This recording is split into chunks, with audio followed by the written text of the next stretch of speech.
Morning, Peter. Thanks ever so much for joining us today for the climate conversations. I just wondered if we could start with you introducing yourself, please.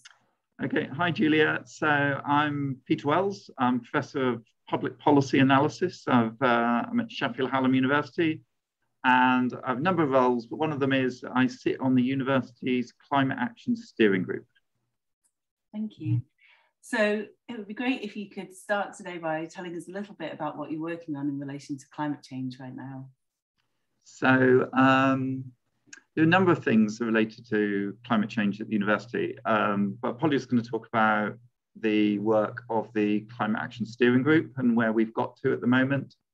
So this group was set up about a year ago, and its purpose is to, I suppose, sort of catalyse a response by the university. And there's kind of a lot of questions you could embed in that. You know, what is the university? It's, 5,000 staff, 32,000 students. It's a big organization, has lots of connections. So what does that really mean? So I suppose narrowly, it is about sort of thinking about the university's direct climate action and climate footprint, its carbon footprint, but also more broadly, its sort of biodiversity impacts, positive and negative. So yeah, and we've been working through something called the Higher Education Climate Action Toolkit, which is a number of domains, one of which is on research, another is on governance, another is on teaching, one is on the estate, and one is on civic engagement. So it's kind of 5 areas. Great. So I wondered if you could tell me a little bit more about how you do that work, potentially with whom and what kinds of spaces, with what tools. Okay, so I think the university is at the start of a journey.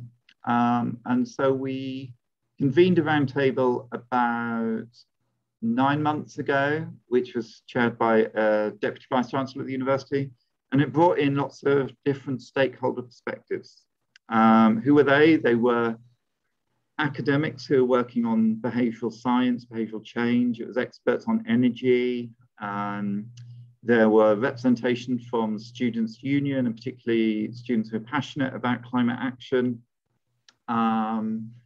There were people from estates, so the facilities, the direct impact of the university, representation from finance, and involvement of technical services, and finally, I think quite importantly, communications staff as well. So not just how do we make a good story out of this, but actually how do we communicate what action we're taking on climate change at the university?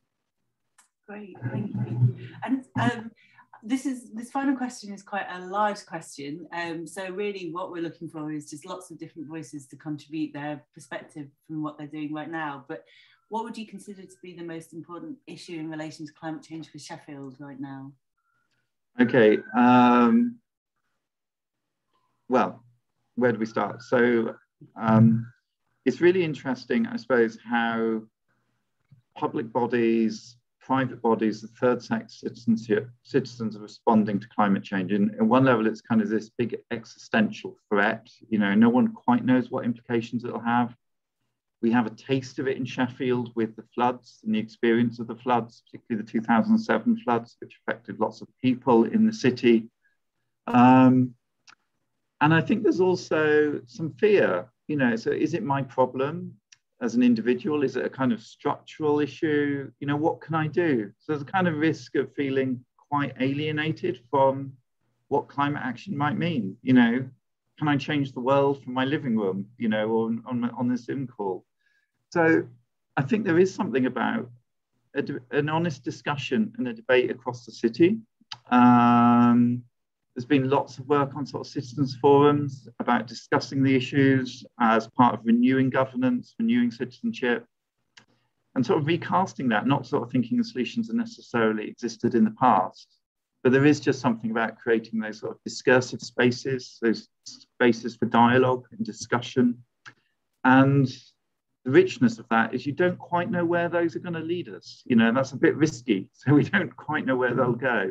But yeah, I think there are lots of things, lots of planning issues you can respond to. There's lots of technical solutions, and those do need work. if I was really kind of thinking what's the important thing to do and the opportunity for Sheffield, it's probably about the idea of renewal of discussion, democracy, and really reframing that for people in the city. Thank you very much, Julia. Thanks, I couldn't agree more. Thanks so much. Brilliant, thank you. I'll stop there.